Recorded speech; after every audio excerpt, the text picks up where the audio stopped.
बिस्मिल्लाहिर्रहमानिर्रहीम। Class 11th physical education offline class है। आज का जो हमारा टॉपिक वो है physiological aspects of physical education. Physiological aspects mean the aspects that are related to body. Physiology की अगर हम बात करेंगे, it's a term, it's a science which deals with the functions of the organs, their relationship with the organs, and their effect on the physical, on the their effect by the physical activities. Physiology एक term है that is related to our body and the functions of the body, their relationship with the other organs and their effects. अगर हम exercise की बात करेंगे, exercise as a result of well coordinated functions of various organs of the body. When during a exercise, when these organs during a exercise, there go the undergone, there happens very change in our body during exercise. When you exercise, there is an impact. There is an impact on our structure and the organs of the body.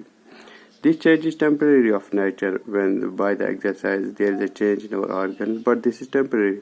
If we exercise continuously for a long time, तो उससे क्या हो जाता है, when we make the exercise regularly, तो उससे क्या हो जाता है, its change, the changes will be takes place for longer duration. The change will be as जैसे कि natural changes हो गया हमारी बॉडी में.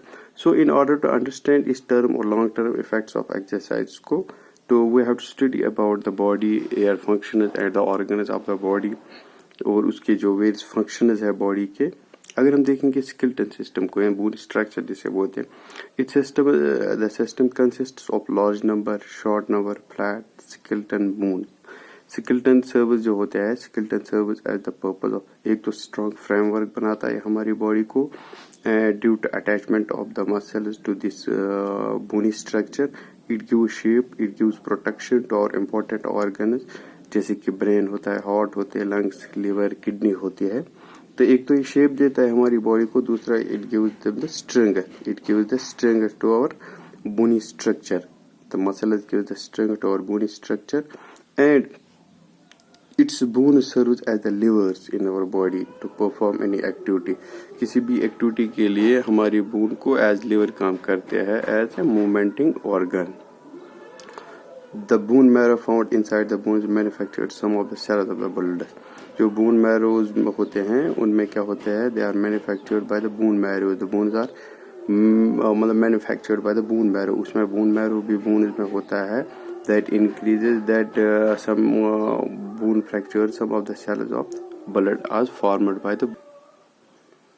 तो स्केलेटन सिस्टम की अगर हम बात करेंगे, तो स्केलेटन सिस्टम में होता है, एक तो सकल बोन्स होती है, बैक बोन्स, रिब्स, शोल्डर की जो बोन्स होती है, bones of the upper limbs जैसे आर्म के होते हैं, pelvic bones mean the bones around the pelvic reason, lower limbs की बोन्स होते हैं. जब when the two bones are connected, that is called a joint. Joints are firmly together by strong white fibrous tissue, जिसको ligament भी बोलते हैं. या और उसके बाद ligaments के बाद in some parts where elastic but substance is required, जैसे कि नोज होती है, there takes place the bones की जगह वहाँ पे cartilage होते हैं. किसकी जगह, जैसे कि नोज में हम जैसे. अगर हम joints की बात करेंगे, joints can be classified into 3 categories. एक तो होता है immovable joints, जैसे कि इन द स्कल में हम पाए जाते हैं, इन द हेड में जो पाते हैं स्कल में. नंबर 2 होता है slightly movable joint. Slightly movable वो जॉइंट्स होते हैं, these are in these joints these are vertebrae, जैसे कि जो slightly there will be little bit movement in our body. तीसरा होता है कि freely movable joints. Freely movable joint होते हैं जैसे कि शोल्डर के होते हैं, हिप के होते हैं, तो उसको बोलते हैं freely movable joints. And the joints can perform the different kind of movements, जैसे flexion. Flexion means when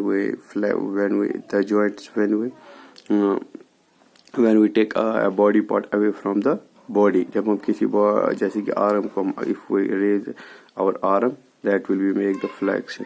And if we take it to its natural position, that will be called the flexion. Rotation means when something is rotated, जैसे कि मतलब ये होता है knee joint होता है, उसमें रोटेशन elevation, depression, adduction या abduction. These are the movements performed by the muscles that are attached to them. Actually जो movements में attached muscles होते हैं, muscles perform the very important role in the different movements of the body. Physiology वो होती है कि it's a science that deals with the structure of the body functions and the organs of the body and their relationship with each others. Exercise क्या होता है? It's a coordination of the organs of our body. By this coordination our body makes different kind of movements. When these different kind of movements when we perform an activity, तो उससे क्या हो जाता है? It makes the temporary change in our body movement. And if we perform that exercise for a longer duration, एक longer duration के लिए होता है, that becomes the natural part of our body, that becomes the natural movements of our body. Skeleton system में होता है कि skeleton structure होता है, वो स्ट्रॉन्ग फ्रेमवर्क. बोन्स तो एक तो स्ट्रॉन्ग फ्रेमवर्क हमारी बॉडी को देते हैं, क्योंकि due to the attachment of the various muscles to the bone structures.